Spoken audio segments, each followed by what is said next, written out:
Okay, so this coming week, we're going to be reading a Torah portion of it, which is to open up the fifth book of the Torah. So just for our context, the Torah, and I've mentioned it several times, I believe, the Torah is about direction for life, for the present at the time, and for the future, and it's mitzvahs and guidance, but it's framed within a historical narrative, so to speak, even though it's not a history book.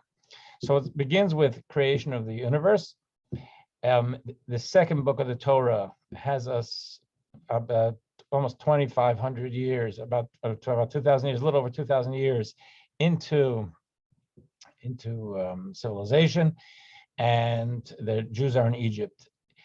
At that point, we have the saga of liberating the Jews from Egypt, which was about a year, and that's still in the first third of the second book of the Torah. There are 5 books, and from then on, things slow down. We have the Jews are going to be in the desert for 40 years, minus 5 days, almost exactly 40 years, and they stay in one place. After they leave Sinai, Egypt, they go to Mount Sinai 7 weeks later, and they stay at Sinai for almost a year. So there's not movement. And that's where the bulk of the Torah, really, I guess, the majority of the mitzvahs are given and recorded. And then we lose like 38 and a half years. In the fourth book of the Torah, we get closer within the year before they leave. They leave on the 10th day of Nisan, 40 years after they left Egypt. And it opens up pretty close to that. And there's, in other words, the last year, we find that Miriam, Moses' brother, passes away. Aaron, Moses' brother, passes away, which is what we read this past Shabbos in synagogues around the world.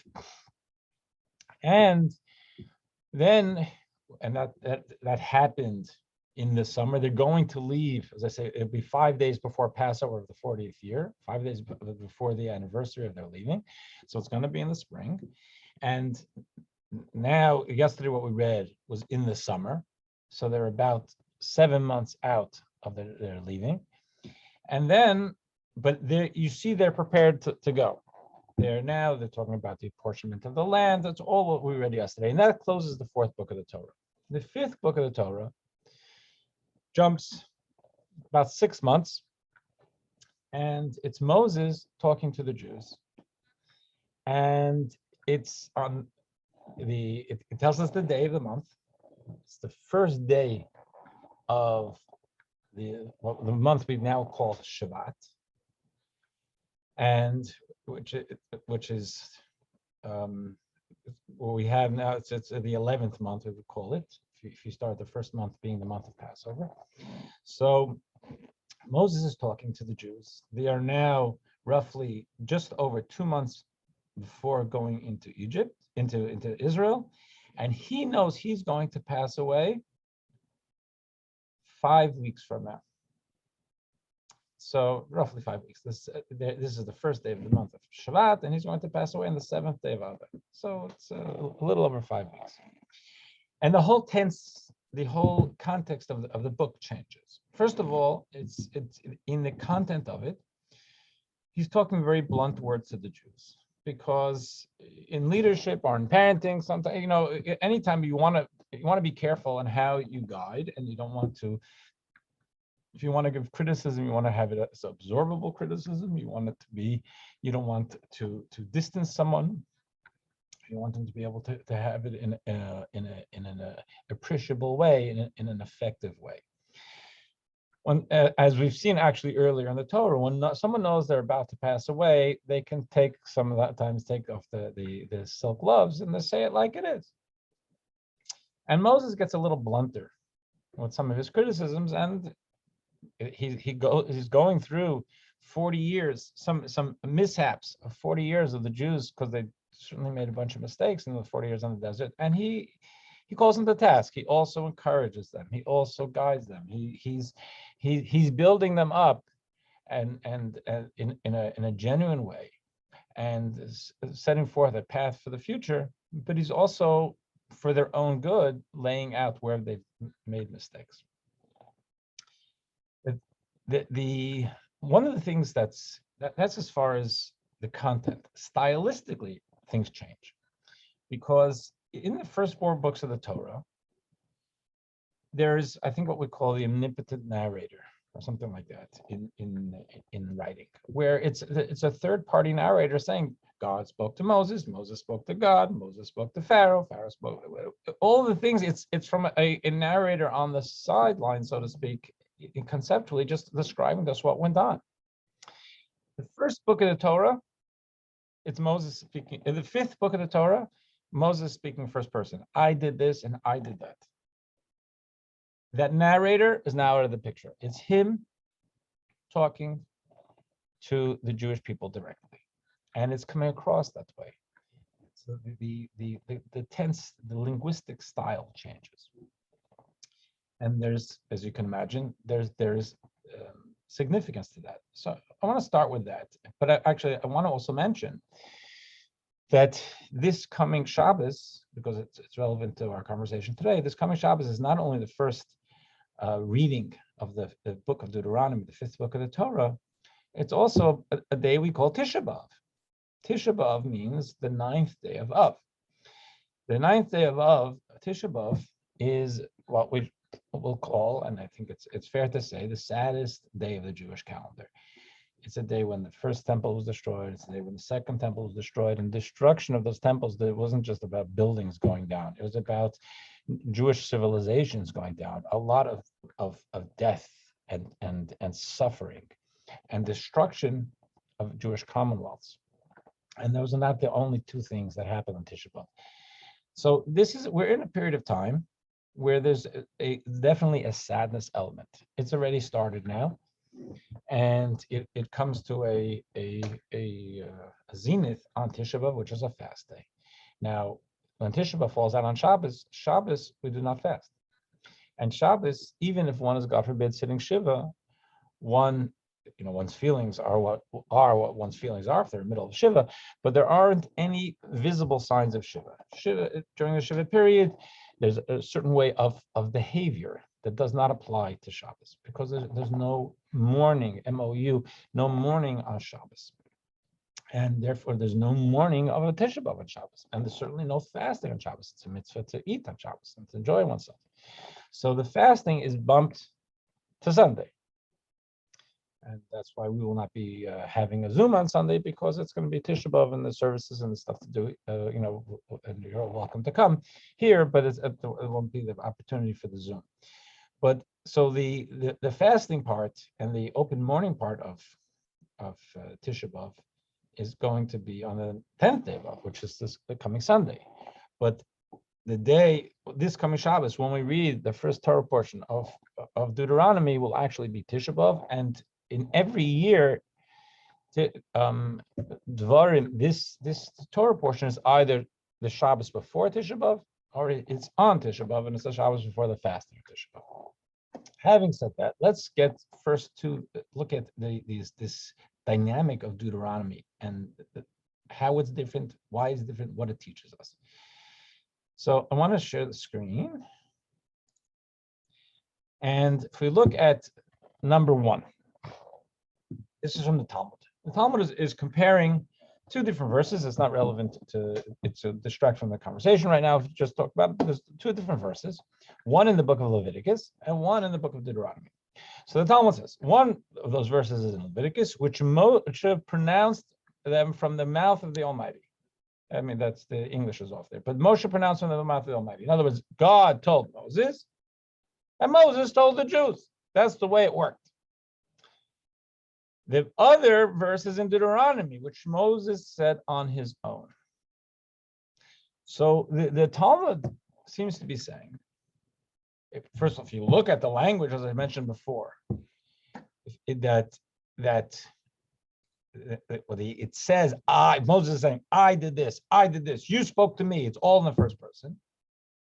And we haven't explained the shift, the significance of that shift. But the Talmud is saying is that Moses said it on his own.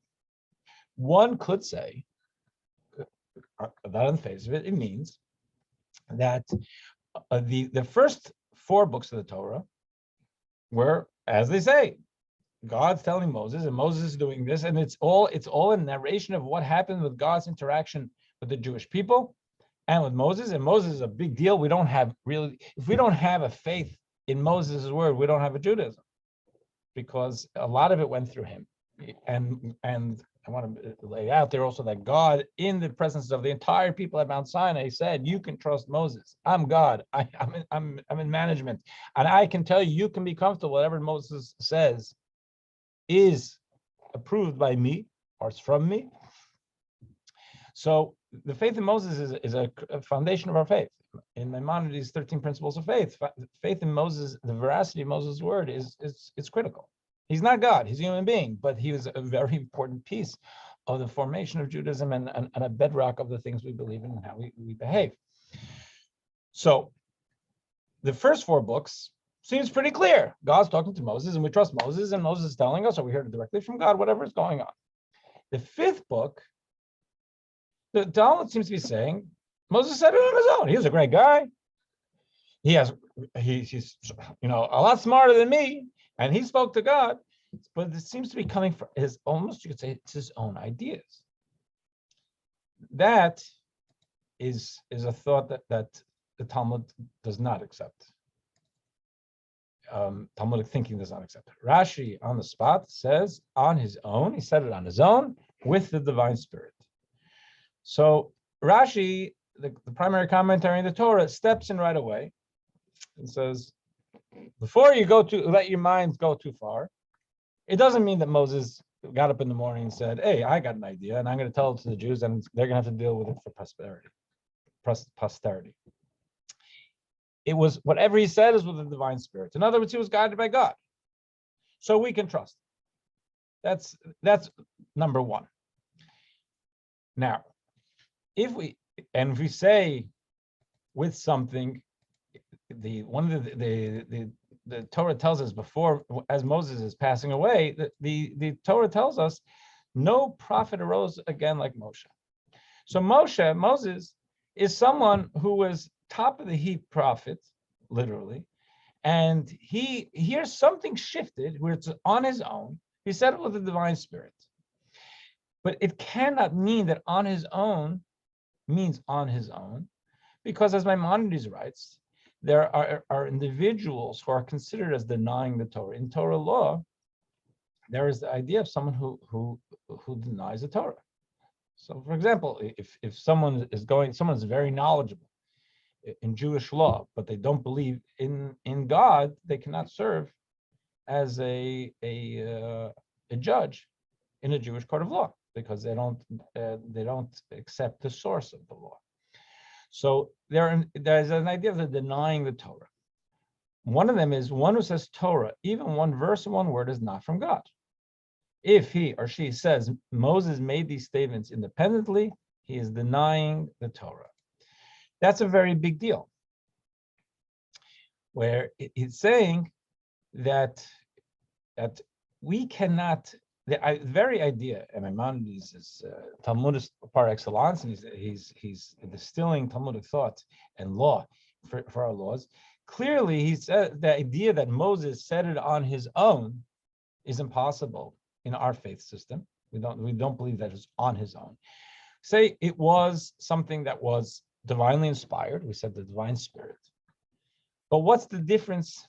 What does that mean? What's the Torah telling us when it changes the language, and he's talking like I and to me, and what is the Talmud saying? It's on his own. What's the difference between what came from him in the 4th book, the 4 books, or the 5th book? Or I would say the one he was in the picture, the 2nd, 3rd, and 4th book, as opposed to the 5th book. What does on his own mean? So one way of seeing this is based on a fundamental also perspective. There's an idea in the Zohar which makes this statement: "Blessed be the Almighty who gave us the merit to hear from." It doesn't say Moses' name, but it's clear from the context that he's talking about Moses, the master of all prophets, through whose mouth God spoke. So this is an interesting thing. Through whose mouth God spoke. If I deputize someone to go to town hall or to speak to any of you and to say something in my name, hopefully I can trust the person. And I think I would only choose someone I can trust, and especially if it's about grave matters. And that person has, really, it's not about that, whatever that person is saying to you, it's a message from me. That person's individual opinions should be irrelevant. Their ego should be irrelevant. They're just a messenger. Obviously, if I speak to you through a phone, there's a medium between us two. So, but the thing is, the phone doesn't have free will and an ego and an intellect to act as a filter. So I got to be really careful about sending it through a person and not just calling you. But what the Torah tells us is that Moses was egoless, and Moses was a perfect, clear messenger. He did not layer any of God's messages with his own, and we can trust that it came from God. That all works. But that's not called God speaking through his mouth. It was Moses' mouth. It was God's clear ideas, but not God speaking through his mouth. So the idea, there is this idea that Moses was so connected to God that the divine will, the divine presence, divine wisdom permeated his personality. And the language that's found in several places. I brought you the Zohar, that God spoke through his mouth. It wasn't just that he was a messenger. His soul inside connected with godliness, and it was God speaking through him. It's a deeper sense of total integration between he, who was a human being, putting on his pants one leg at a time, but so connected to the divine that he wasn't only an egoless messenger, he was one with the divine. So I'll go back to the and this is where we find this is in our Shema, that when Moses is speaking, and as I told you, the Moses doesn't say, God told me to tell you this. He's speaking, and he says, and there's nothing in the context before it to say that, and here's what God said.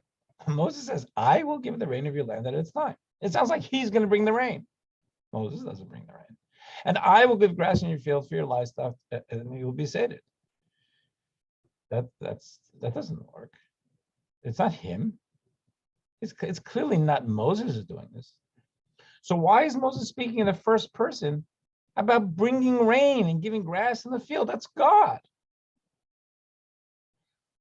One of the ways the Talmud is saying is that God is speaking through him. Whereas in the first 4 books of the Torah, Moses would have said, and God said, I will give you the rain to your land. And God said, I will give grass in your fields. In Deuteronomy, that third person persona melts into the first person. And now he's saying, I will give the rain of your land. When not believing that Moses is God or brings the rain is heresy. That's not Judaism. Moses was not a god. But Moses was a godly person. We're all godly people. And he was so in touch with his own godliness that God spoke through him.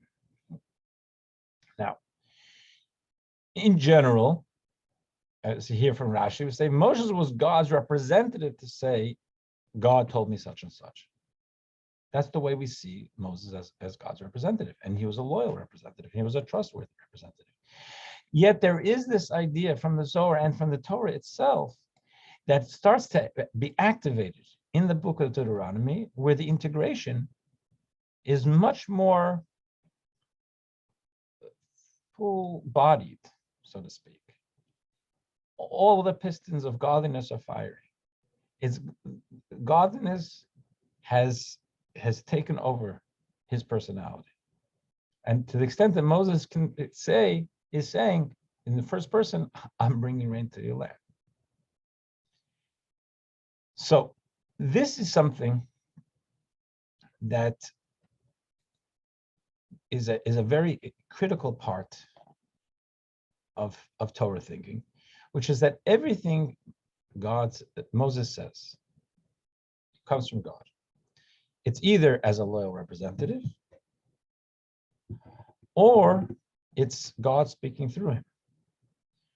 But it's the word of God. Now, when Moses says it, and passes on, he dies, right? And passes on divine wisdom, and now becomes further generations. It came from Moses, but it's all godly. It's all seeing as the word of God. And that's an important idea. Someone spoke to me yesterday about laws of in medical ethics about brain death.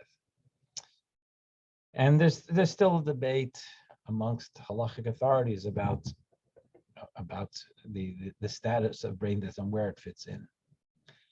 But the idea is that when we look at those authorities, or I quote you an authority who's a rabbi and a scientist in Israel, I'm not quoting that guy's opinion. I am quoting it came from his mouth, but it's not about his opinion. I don't know him personally, and he's just a guy. But he's not just a guy. He's a guy who has mastered Torah understanding, has a great proficiency in the subject matter. In other words, in the science and in the medical sector, so understands how to apply that to the Torah law. And then what he's saying, what we trust he's saying, what I'm trusting he's saying, what we're trusting he's saying, is he's telling us what the voice of Moses, which is the voice of godliness, of Torah. It's the echo of Sinai. And this is a very important thing. It's not that God gave a Torah at Sinai and now it's rabbis interpreting. I could do without it. What it is we're saying we're rabbis wrestling to understand the depth of the Torah wisdom and the depth of the subject matter, to be able to say how does Torah, God, through Moses, how does Torah opine? That's what we're talking about. Not a bunch of rabbis. The rabbis are trying to be, and should be trying to be, just like Moses, just a conduit, a loyal representative. Now, if you go back, we'll say like this. This is from Rabbi Yosef Karo, happens to be the person who wrote what we call the Shulchan Aruch, the Code of Jewish Law, but he wrote also maybe a little bit of a lesser known book, which is a commentary on Maimonides. And in his commentary on Maimonides, which is called the Kesef Mishnah, he writes this way. He says, one who says that a single word of the Torah was said by Moshe on his own and not from God violates the verse, for he has disgraced the word of God. To say that Moses, let alone any rabbi, this is just their opinion, that's a repudiation of Torah. That's disgracing the word of God. There's no distinction between the written Torah and the oral explanation. So that's the approach. Now, you and I could sit here and say, well, that rabbi gave an opinion, but I don't think he understands the medical angle. So he's not a proper opinion. Not everybody who calls themselves a rabbi is a proper opinion. You got to be careful about who you're listening to. But if we find someone who is appropriately adept at the Torah wisdom and appropriately understanding of the subject matter, then their job is not to give us their opinion. It's their understanding of Moses' opinion or God's opinion. And there's a piece of the Talmud here, which we brought. It says on Mount Sinai, God showed Moses all the inferences that can be derived from the words of the Torah, and all the inferences that can be derived from the words of the scribes, the early sages, and also all the new halachas, all laws that the scribes are destined to introduce in the future, in addition to the laws of the Torah. Now, this is a very important idea, and I think I've mentioned, but not recently. There is another a piece of Talmud which talks about, and I think it's connected here, and maybe I should have brought it, that Moses on Mount Sinai, when he got to Torah, God showed him visions of the future, what would happen with the Torah, and one of the visions was that that there was going to be a man named Rabbi Akiva, that was going to be well into the future, and that Rabbi Akiva was going to be a great someone who grew up not in a Torah environment and became the leader of the Jewish people, the Torah scholar, Torah leader of the Jewish people. And Moses, the Talmud tells us, he had this vision. He found himself in Rabbi Akiva's yeshiva. He felt that he's there, and Rabbi Akiva is debating with his students and talking, and Moses is listening. And the Talmud tells us that Moses felt faint because he couldn't follow. He didn't know what they're talking about. And here he's saying to himself and to God, you give me a Torah, and 1,000 years in the future, a little more than 1,000 years, it got away from me. I don't know what they're talking about.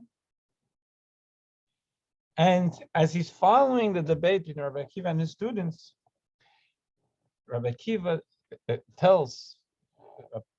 responds to the students that ultimately this all comes from the principles God gave Moses at Sinai. And he felt a little better. What does that mean, though? As the Rebbe once explained, he said, if you have Euclidean geometry, and Euclid gave us the principles of geometry, then that doesn't not for us to believe and to accept that's the source of our geometry, and that those principles are truth and they make sense. It does not. But I'm using those principles right now in figuring out what to do with my hard drive, or how to arrange it. I assume you use your geometry there somehow. I don't know anything about doing a hard drive, but I'm talking about something modern in technology. For us to say, oh, so you mean Euclid knew about a hard drive? Euclid didn't know about a hard drive. Euclid gave us principles, and we apply the principles throughout history to things that Euclid had no need to know about, because the principles and the truth are beyond the details. They permeate the details, and we apply them to the details.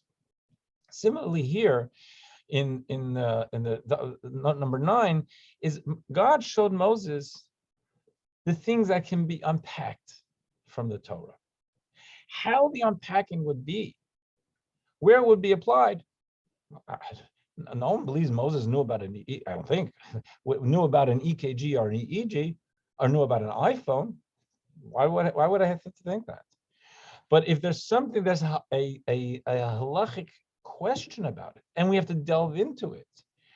Where we're going and the inferences and the lessons, the Talmud tells us that ultimately it all comes from Sinai. Someone asked something here. Did God tell Moshe of the future to give Moshe some peace before he passed? The rest easy, the Jews will have good counsel.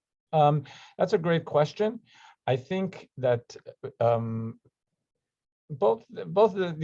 that's true.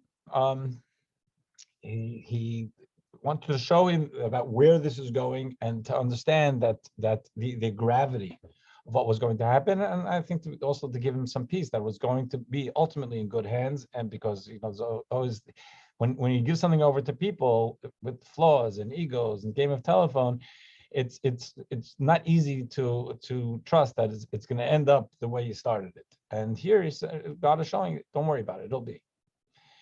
Along these lines of what I said,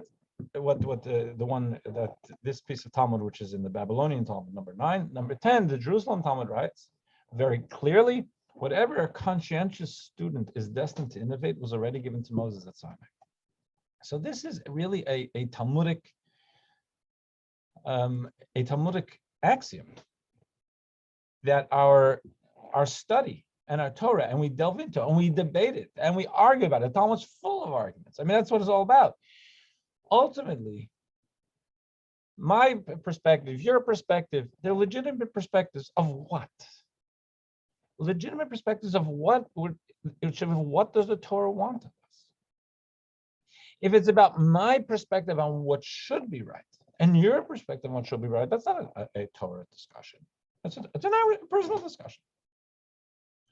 It's our wrestling to find out what the Torah says is trying to hear the voice of Sinai, the voice of God through Moses.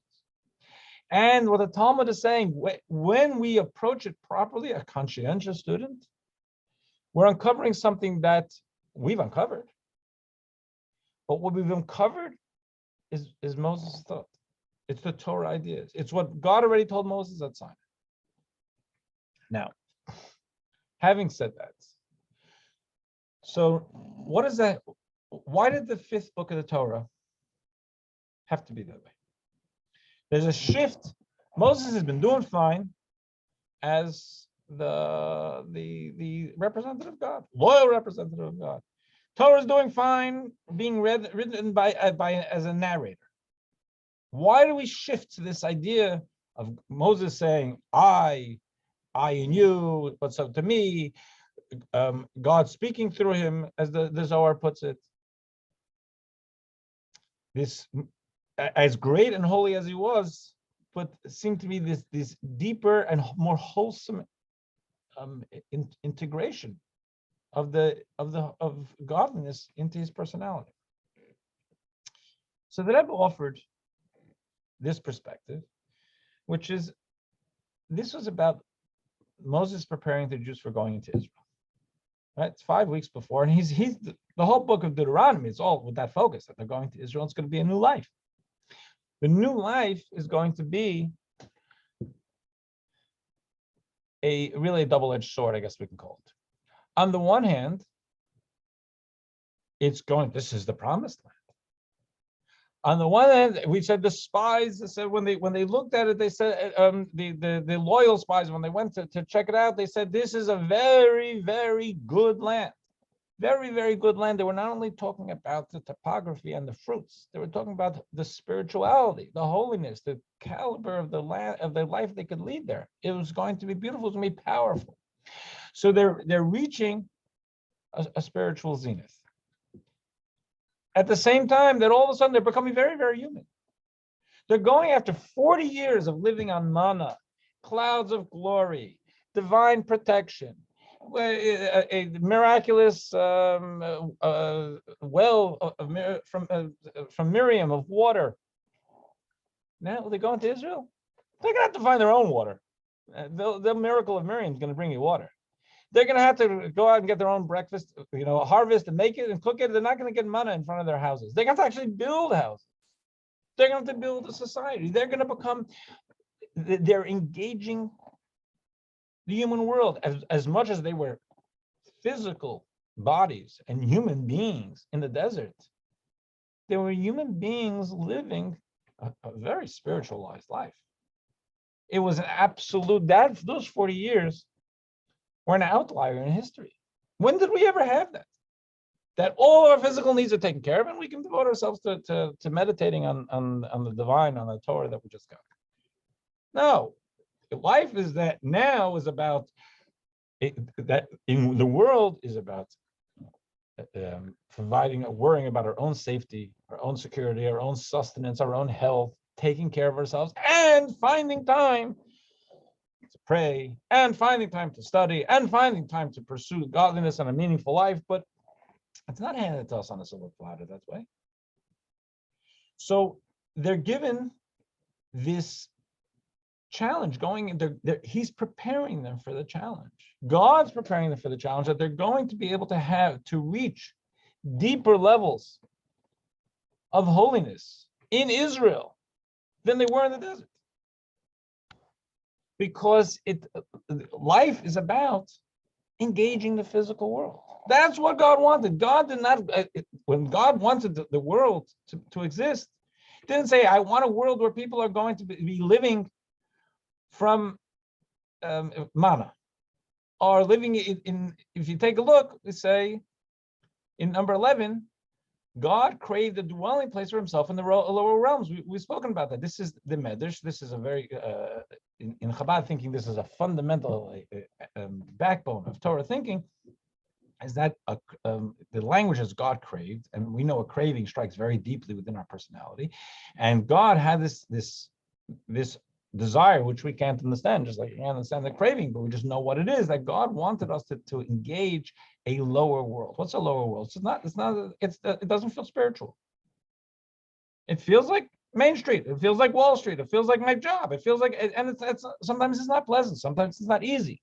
And yet we should make space in our lives to recognize that we're living a life that God gave us, and we're living. We have a mission in life, and God designed our lives to have certain challenges and certain tools and certain opportunities to be able to make an impact on the world. So it's a framing where we are making space for God in the lower realms. In the desert, no one had to wonder about God, and no one had to struggle to make God a space for God in their lives. They opened up their tent in the morning, they saw breakfast, it was God. Who gave it to them? The consciousness is different. So the struggle in Israel was going to be a struggle, but for deep integration with God, deeper than in the desert. And as the Rebbe offered as an understanding, for that reason, God showed them in Moses the depth of what the intensity of what human integration with the divine can be. That a human being who has a holy soul, who's created by God, yes, we are physical, and yes, we have appetites, and yes, we have ego, and all of that, but we have the capacity to look theoretically. If we can make it there, we could be like a Moses, where Moses is not only an egoless messenger of God, but God is speaking through his throat. Where Moses is saying, I give the rain, when clearly he didn't give the rain, because it's not him speaking, it's God speaking through his mouth. So in order to prepare the Jews for this self-image of integration of holiness and connection to God with having to plant and reap and sow and bundle put together bushels of the crop and do very physical things. Say you could do it as a holy human being. You can do it as a godly human being. And doing it as a godly human being, that's where the beauty of life is found. To be able to find that integration. So, and as the Torah says, God will bless you in all that you do. In Deuteronomy. So on the one hand, it's all that you do. You have to do. You're out of the desert now, buddy. This isn't Kansas anymore. You have to go and do. You want to have a life, you're going to have to work. You're going to have to set it up. You're going to have to create conduits for divine blessing. But God will bless you. Do not lose sight of the fact that it is God's blessing. But it's coming through the conduit of your actions. And similarly to what we said before, if a person, if you have people today, knowledgeable people studying and wrestling with the idea of how the Jewish law, how Torah thought applies to a problem within the technological sphere, it's they have to work, they have to find, and they have to come up with something. At the end of the day, the Talmud tells us if you can distill a proper solution in trying to find out Torah's opinion on it, it's Torah's opinion, not yours. So the conscientious student, that idea of what you come up with is something that was already given to us at Sinai. So we create the conduit, but it's Sinai coming through. And similarly, when we work and we we create blessings within our lives, someone buys a lottery ticket. I mean, that's not working. But even something as simple as that, what are they doing? They're creating a conduit for God to be able to bless them. Right? So even if you're buying the lottery tickets, probably you only need one, because if God wants to bless you, want to work. So the idea is that we're God will bless in all that you do. It's not a carte blanche. God bless you. You got to get to the second clause here, in all that you do. But we have to do, and that's what Israel was about. That we're going to do and create a conduit for God's blessing, and there will be this integration of the divine blessing into our physical actions. And for that reason, we said the land is very, very good, because that integration is exactly what God wanted. So there was something, the intensity of it. So now, look at the book of Deuteronomy, and the book of Deuteronomy is this idea of divine presence and divine wisdom and divine will coming through Moses, but in a very integrated way, in a way even more than the first 4 books of the Torah. Now let's find some synchronicity with the fact that it's always right before Tisha B'Av, or on Tisha B'Av, which is this year.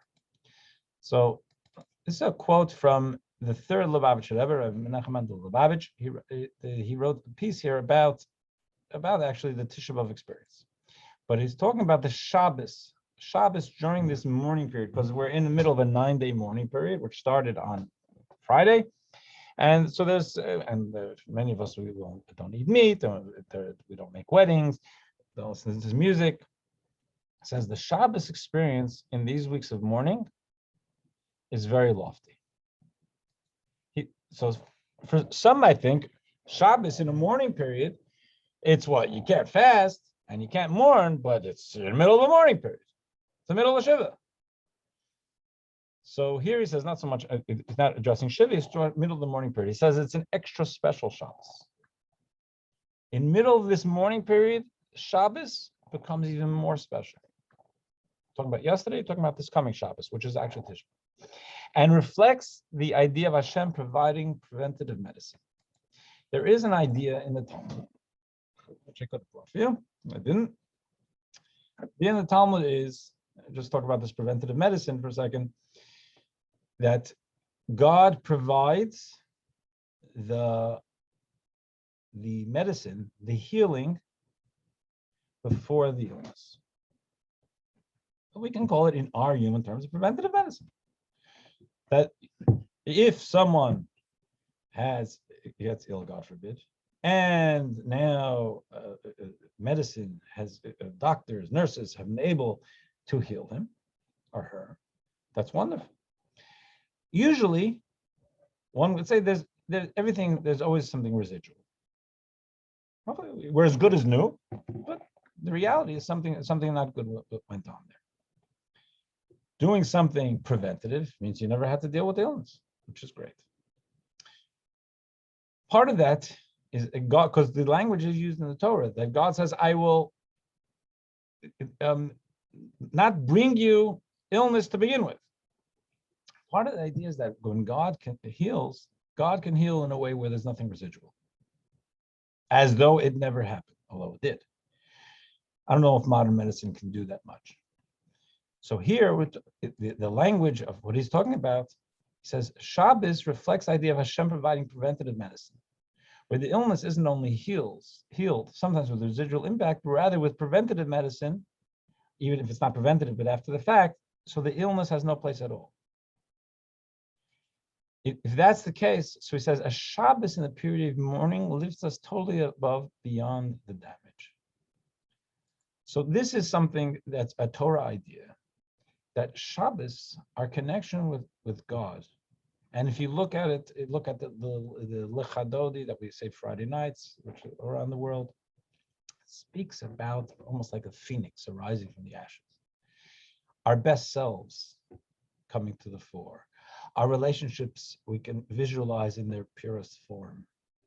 It's God connecting with us beyond the stress and the fracture of the week, and us relating to ourselves beyond the fracture of the week. And that's one of the reasons, and we'll say it in the Chadodi too, that's why the Shabbos is the source of blessing for the week, because we're connecting with our own wholeness, with our own integrity, beyond the things that happen to us, that pull it and chip away at us.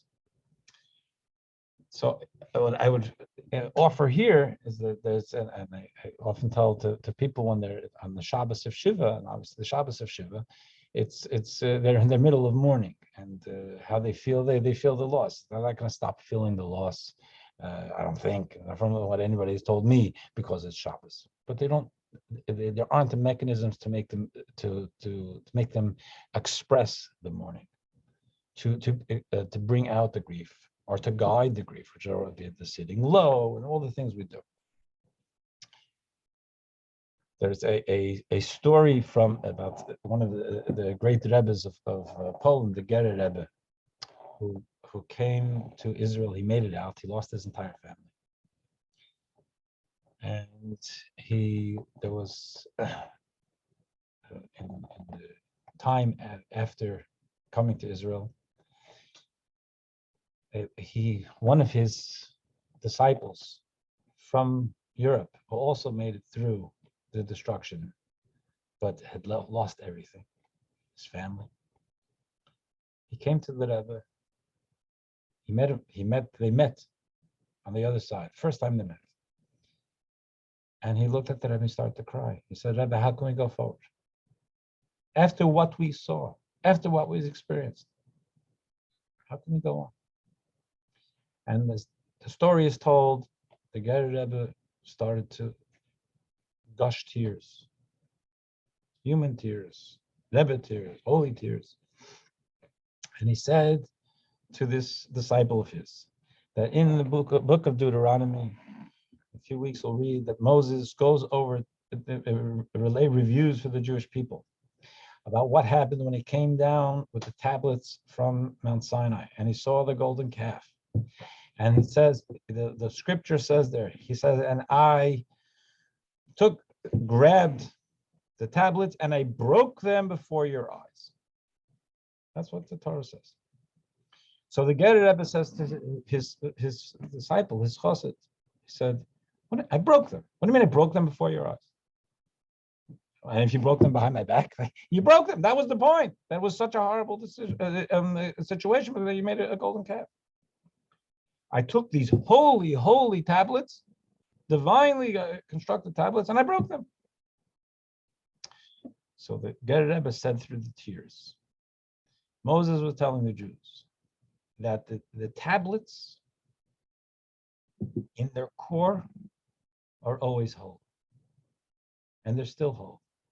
My human hands was able to break them at a certain level. But the idea, the concept, the spirituality of the first tablets, they're still whole. And through the tears, he told his disciple, he said, our families are also still whole. We went through horrible things. We sit Shiva. There's a very real destruction, and there was very real murder. But there's some things even the murderers cannot get a hold of. And there's still integrity to the core of who we are. In that sense, I think, to frame, this is what Rabbi Mendy is saying, that a Shabbos in the period of mourning lifts us totally above, beyond the damage. That even for someone who's sitting Shiva, person doesn't come back to life for Shabbos. The person, a loved one is gone. Of course it's painful. It was painful Friday, it's going to be painful Sunday, and it's painful on Shabbos. I believe the idea is that Shabbos helps us relate to the fact that the relationship is never gone. The soul is never gone. The connection is never gone. The physical connection, that's gone. And that's why we're in pain.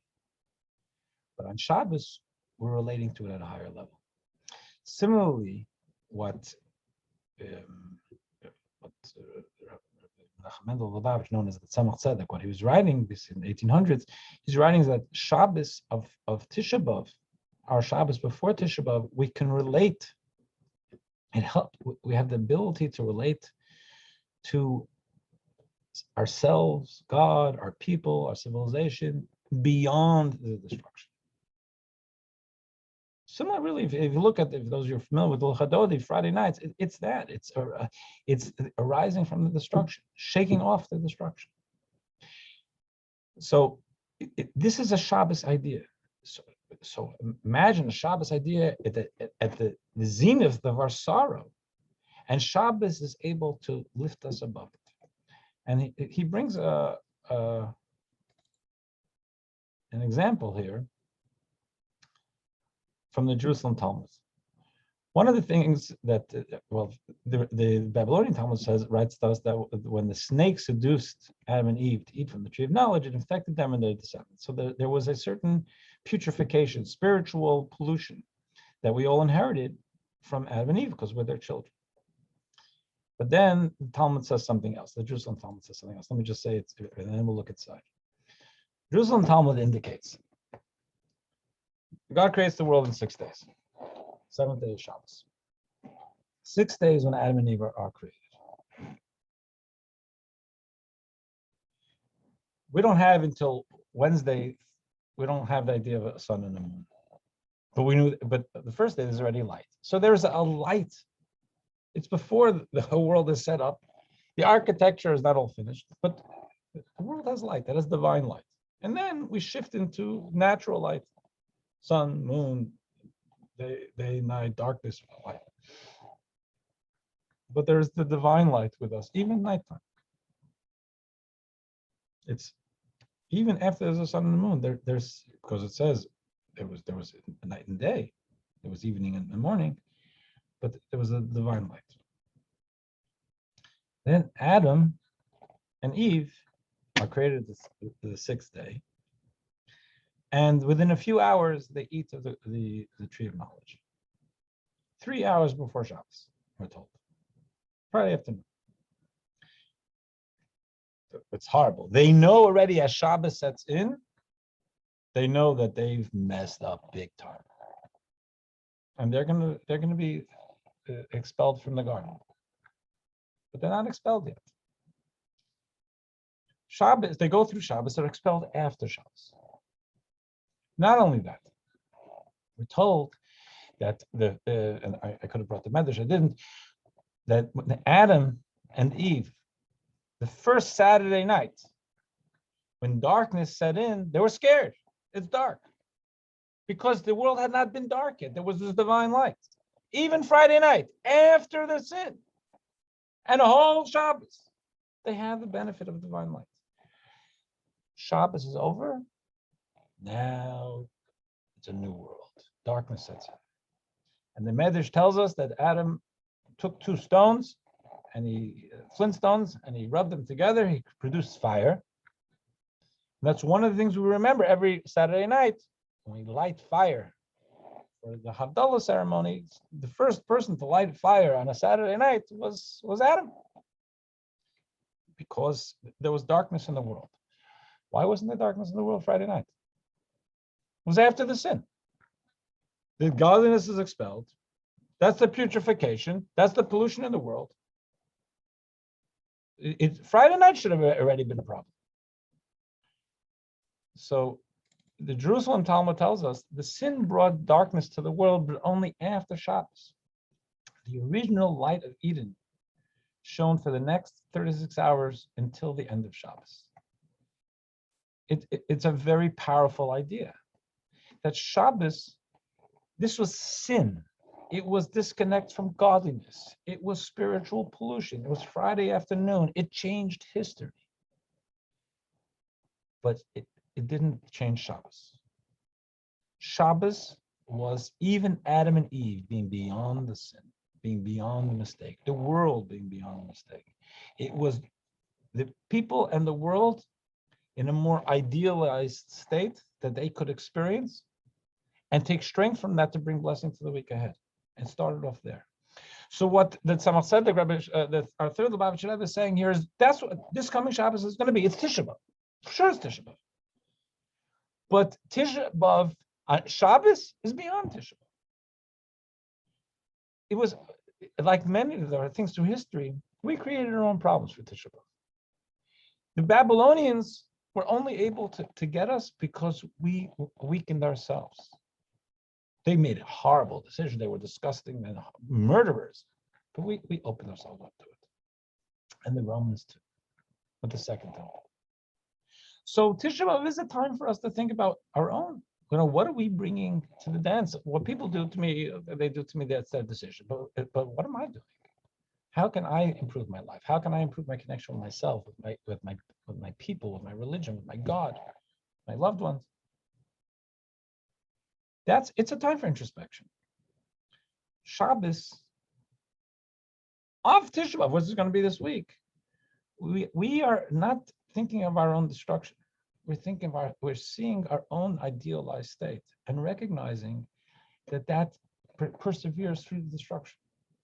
That even the Sunday of Tisha B'Av, the fasting of Tisha B'Av, and there's mourning on that a week from today, it should be informed by the wholesomeness, spiritual wholesomeness that we feel the day before on Shabbos. And that's why in Shabbos, you have to be very careful not to, there's no external mourning at all. And I brought this, that Rabbi once told that about his father. His name is Rabbi Levi Yitzchak. He said, a man once asked my father a halachic question. This man was accustomed to wearing sneakers every day, and now he was sitting shiva. So was it okay for him to wear sneakers on Shabbos? Because he always wore sneakers on Shabbos. But now it was Shiva, so he says, I'm not wearing them in shul because of Shiva. I'm wearing them in the shul on Shabbos because I always wear sneakers. I just happen to be wearing them a whole week, but then people wear them during Shiva. The Rebbe says that my father responded that he should find shoes that can't be mistaken for Shiva shoes, because on Shabbos we are beyond the world's pain. So he was so careful that it not be the appearance of mourning on Shabbos.